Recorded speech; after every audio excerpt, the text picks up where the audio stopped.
Masayang magandang araw kapamilya basketball fans. Gilas panalo kontra China. Atin ang West Philippine Sea.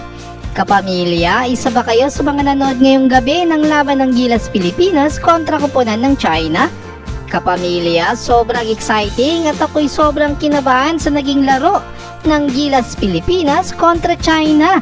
Biruin mo ba naman, tinambakan tayo as high as 20 points ng China.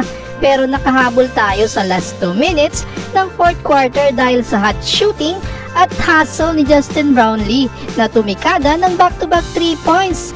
Less than 1 minute sa 4th quarter na nagbigay ng kalamangan na 1 point kontra China sa score na 77-76. Si Justin Brownlee ay umiscore ng 33 points.